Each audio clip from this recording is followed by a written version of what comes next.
I did not want to include this in the main video on Chester so as not to detract from that content. However, I do find this of interest and worth including as subject matter.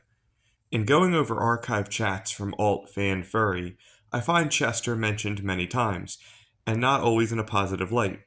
What I find interesting, however, is that even when seeming to ridicule him, there is an underlying fixation. This is consistent with Freudian psychoanalysis, specifically ambivalence, projection, and denial. Honestly, this could apply to just about any anti-furry. As to Chester, essentially what seems to be going on here is individuals who want Chester really bad and do not want to admit it to themselves or others. This is another fascinating quality of the ringtail I've noticed to this day.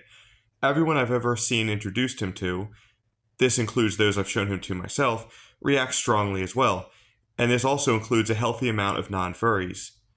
So I'm including this as a supplemental reference video. If you want, you can follow the links in the description to visit the archives for yourself. There is a search feature to navigate various topics of early fandom.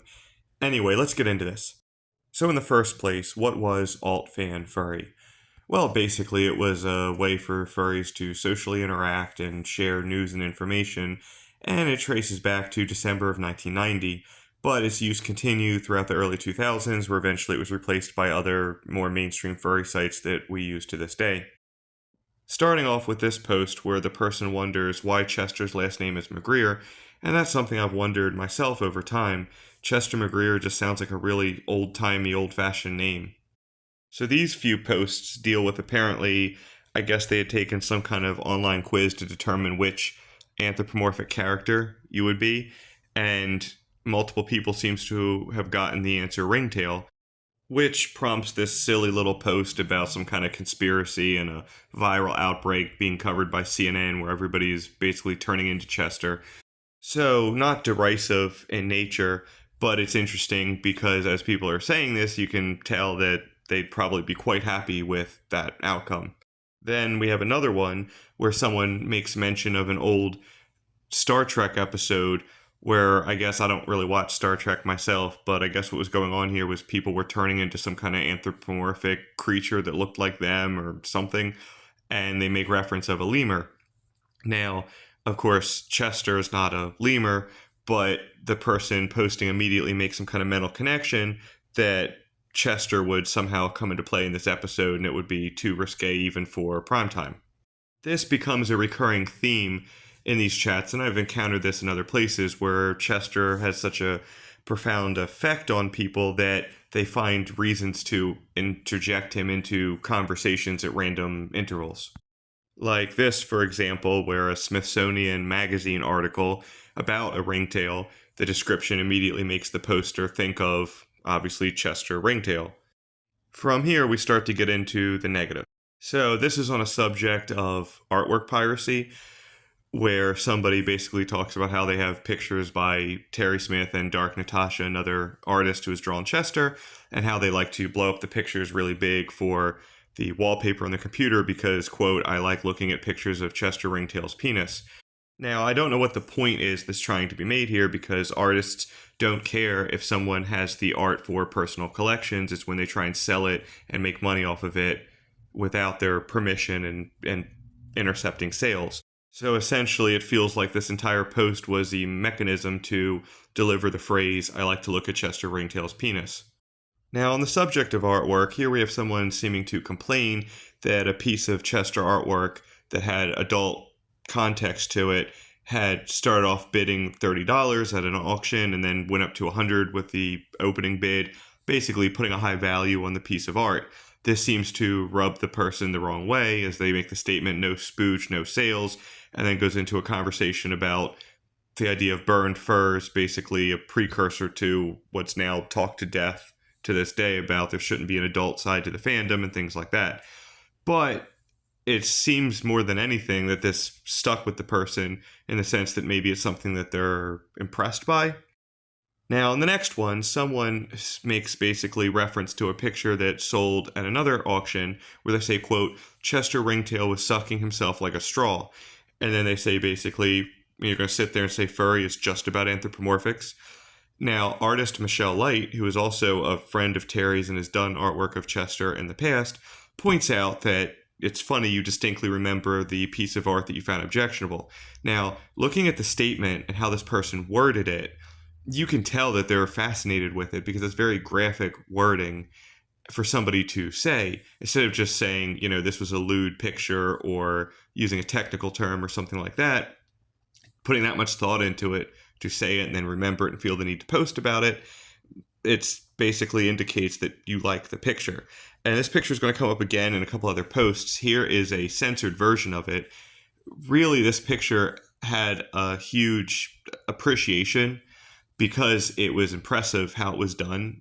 You'd have to see the uncensored, obviously, to get the full scope of the flexibility and the technical detail that was taken to do this. But this is a personal favorite of mine and pretty much any Chester fan. But going on, we see reference to another individual, Eric Bloomerich, who was an early, basically anti-sexual furry and basically left the fandom in a state of anger and protest because he didn't like the adult content. And again, you have a reference to the same picture again, and again, reference to the same picture again, and again, where somebody feels the need to say as a footnote, I guess their name, I'd rather spend $500 on World Series tickets than a picture of Chester filleting himself. Well, the fact that these people need to make reference of this over and over again, it just obviously had an impact on you. So you're seeing this where it's like you're kind of fixated. Like there's no reason to put that in this conversation. This was a completely different chat. It looks like he was talking about baseball, and you feel the need to bring up this picture. Now, I'm sure this was trending at the time. This is all the same time period, the end of 1998. But again, this is like somebody who's basically just wants to make comment of it. So here's another individual. We have M. Hertez. Now, this person is another one that left the fandom in infamy, and he has a bizarre, and now keep in mind, I don't know any of these people. This is long before I was around, but he has this bizarre obsession with Chester where he makes a series of derisive comments, again, referencing the art scene. Now we're about 6 years later, and he says basically, oh, well, if you had made a picture of the inside of Chester's urethra, however you say that word, you'd probably be able to retire to the Bahamas. And then he says again, when somebody says, well, look, you can't get enough of Chester, this is why you're spreading around a picture that you had basically of him. And he's like, yeah, Chester is great, all right, great to crap on. And then he feels need to mention him again. And somebody confronts him and says, you ran a picture of Chester in a zine that you made. And he refers to Chester derisively. Chester the molester was nowhere to be found. Well, apparently this isn't the case because later on, it's mentioned that he had commissioned Terry to do some artwork for him for this series. We'll get to that in a minute. So he pops up in, again, where there's a conversation where somebody has indicated that there's a power outage because of ring-tailed cats in real life, I guess, shorting out a electrical fence or some kind of thing with the grid. So M. Hertez says, don't come shot on the electric fence, Chester. So for somebody who doesn't like Chester, he's finding awful lot of reasons to bring him into conversations. So then somebody confronts him again about it, that, you had Chester in this thing that you published, and he denies it. And then he comes up again talking about how, well, it's no soul behind the artwork. It's just for slobbering Chester freaks. And then he refers to Terry Smith derisively as a queen ant that has no artistic talent and just wants to churn out artwork to basically perform fan service. Now, keep in mind, this person is in fact a fan of Terry's and Chester's both, but obviously is afraid to admit it. So we see here, it looks like he pretty much dropped off the radar about 2010 after being repeatedly banned from Fur Affinity and other platforms for harassment and inappropriate behavior and whatever else. But the fact of the matter is, we don't know what went on here specifically, but he obviously liked Chester at some point, attempted to commission artwork or succeeded in doing so, and then something happened and he flipped out about it and started finding the need to make all these derisive comments about Chester Ringtail. And so here we have one from 2002 where he references having commissioned Terry, but becomes angry, I guess, because she didn't get something done to his liking in a certain amount of time or a deadline. But he starts off by referring to this artwork of Chester that he evidently wanted to have. So then again, you have another thing where he's saying, I don't collect close-up prints of Chester's Joy package. And this is just a recurring theme with this guy, and then eventually you see a comment where he says that he wants to see a truck with rocket fuel go into a furry convention, burning everyone to death. And then he finishes off with a prediction in 2004 that if furries don't heed his advice, they will be a long forgotten memory of the internet, which obviously is not the case. So, M. Hertez, if you see this, I guess you're eating your words. So here we have another comment from him where somebody's talking about Chester's military service, like I covered in my documentary video I did about Chester, and he feels the need to make another comment. The only thing Chester was a veteran of was the village people.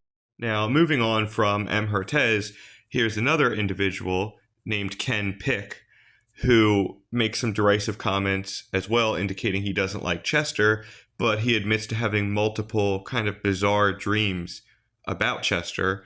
In this one, he wakes up to discover that he basically has become Chester, and he's now afraid to go to a furry convention because he feels he'll get gang raped. In another dream, he replies that he was at a hotel where he finds a young Cacromissal, basically Chester, who's curled up, I guess, behind a curtain at a furry convention, bleeding from the rectum and sobbing.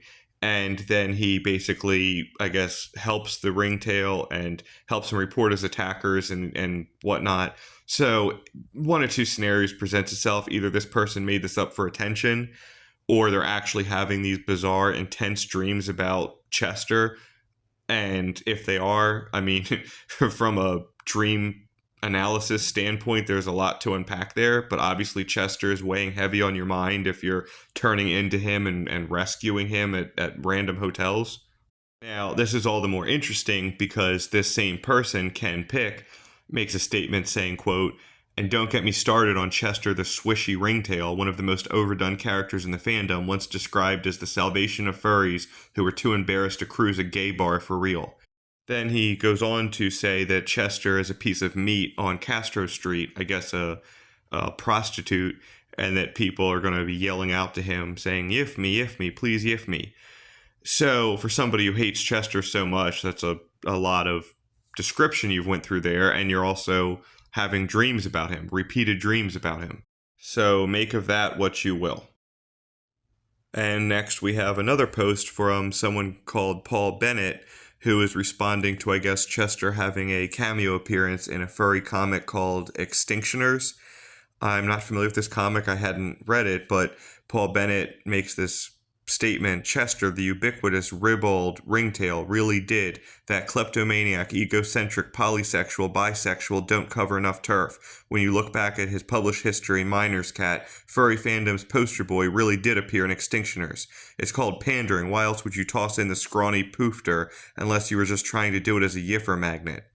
So my same point I return to, that is so much description, so much vehemence, so much attention for something that you claim you don't like, which again makes me think Chester is occupying space in your mind on a permanent basis. So they go on through this next series of posts to basically talk about, I guess, his cameo appearance and how it drives sales in their opinion, including making the comment that the Taipan Universe series was given a boost from time to time by Chester Ringtail, which I have no doubt about in my mind. Now, someone else remarks when asked, why do people like Chester so much? Because he's good looking. And then this person responds, "I find him repulsive, he's a pretty boy, and I'm not alone in my opinion." And here we have a post regarding something that I guess was listed on eBay, a piece of Chester Ringtail art. And someone writes, "That's Chester, all right. Glazed expression and tail up, ready and waiting. According to the description, there's no holes in it, but you can mount it any way you desire. Tonight, some very confused furries cry in the dark." Now, here we see a prior post by the same person, M. Marmel, responding to a different poster who had made the statement that he's sitting here at the age of 21 in his parents' house, leeching off of them, listening to the Beastie Boys while drawing pictures of Chester getting his face stomped in. Marmel says, "I want the pictures of this happening to Chester, and one of the worst slum cities in the Philadelphia area is named Chester. I hadn't given the area much thought, but now I think it's kind of nifty." So that's kind of a weird comparison to make. And again, it just shows that Chester is something that's in your mind. You're saying you don't hate him, but you're hearing about a city outside of Philadelphia and now your brain associates that with Chester and you think that connection is nifty.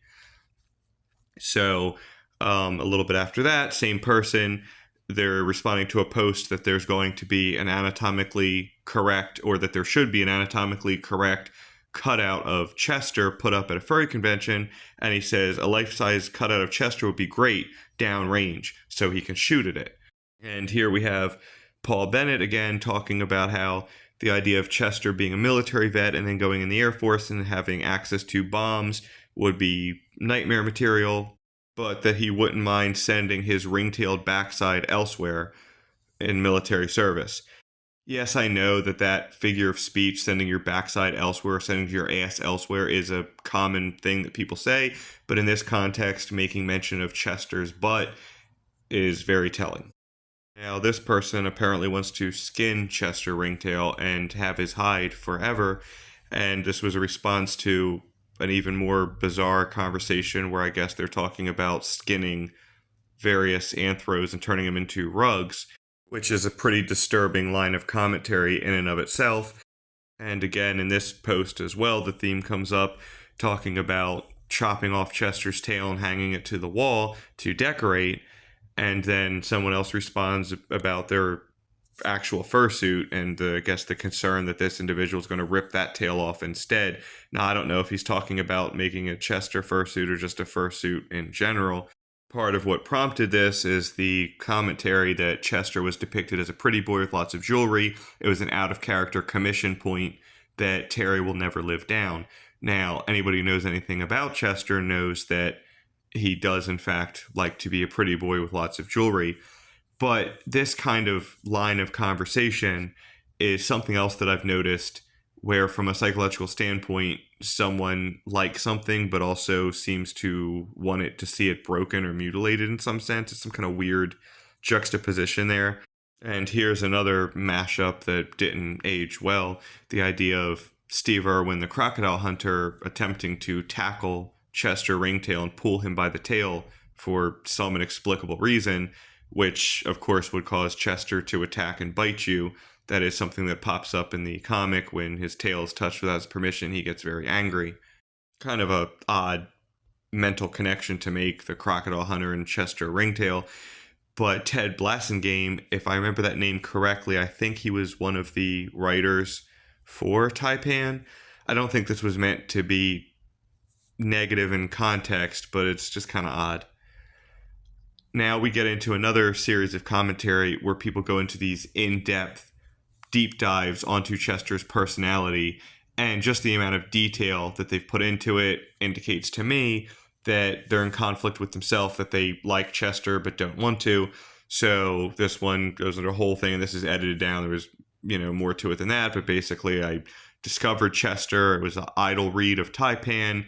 Would that it had been my only. And then there was Havoc Inc. I was truly introduced to Chester. It was a turnoff. Don't ask me for my opinion. How he impinges on the fandom or mirrors it. Then you have more commentary. I used to like him till I started reading Havoc. Now I want to strangle the little twit. He's irresponsible. He's a gold-digging female, and laughs it off. Somebody else says, oh, like Chester Ringtail blowing his own horn. I don't know if that's a reference to the picture from earlier, the Otto Felicio picture, or just a comment in general. And then you have someone else saying that Chester's basically an ethical egoist. He looks after himself and his own needs first. If others' needs happen to coincide with his, great. If not, then shrug. This one's a little bit more detached, not so intentionally negative against Chester, but not exactly positive either. Then someone else goes by issue by issue by issue, all the things that Chester's done wrong: running his mouth, can't keep his hormones in check, flat out lies to his partner, and so on and so forth.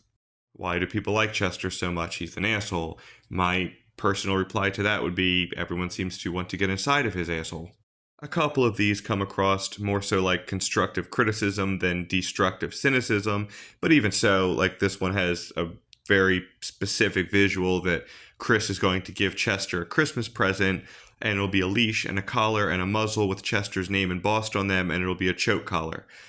Far from being an insult, that really sounds like a very specific BDSM scenario. So again, I'm having difficulty believing that you just hate Chester. If these are the kind of things that you're visualizing, it sounds more like you want to further fetishize Chester.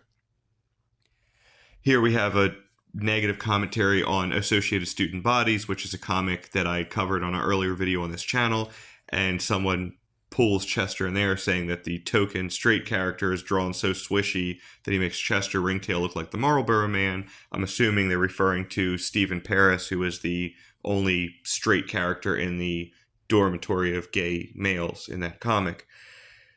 Here we have reference to a Furby from when the Furbies were coming into popularity, saying that you can have different kinds of Furbies, including a Chester Ringtail Furby. And then here we have a series of questions where it's like a prompt. Hello Kitty is to the old gods as Chester Ringtail is to, he doesn't have a mouth or masculinity. And then here we have one of these weird character versus character mashups where they have Amy the squirrel from Sonic versus Chester Ringtail, and they say that they'll start copulating after 2 minutes, but he wants to see Chester lose because he's an embarrassment to cackle missiles. So I'm not sure what you mean by that or how he would lose if he's getting laid. Then the next one, same commentary. This one's a squirrel, the other has nuts. So I don't know what you mean by that. If you mean that he's going to be stronger because he's a male, or Amy's going to try and go after his nuts because she's a squirrel and break them. I don't know what you're trying to say with this one. Then artist Michelle Light weighs in saying Chester is part of an alien race that Terry created, and he's damn cute too. But again, another commentator that Chester and Amy would end up screwing each other within minutes, and a fight would be over who gets on top. Now, Terry herself has made comments that people have actually come to her confused about how they feel for Chester, that otherwise straight people have felt an attraction to him. This is something I've heard time and again, that I've seen in real life, where people are conflicted. They have an attraction for the ringtail, and that's okay. If you like something, you like something. I think the overall theme here is just individuals who are in self-denial, and that prompts these kind of bizarre online exchanges from the past. So I hope this was of interest. At any rate, it was something that I wanted to document and archive on this channel for future reference, and thanks for watching.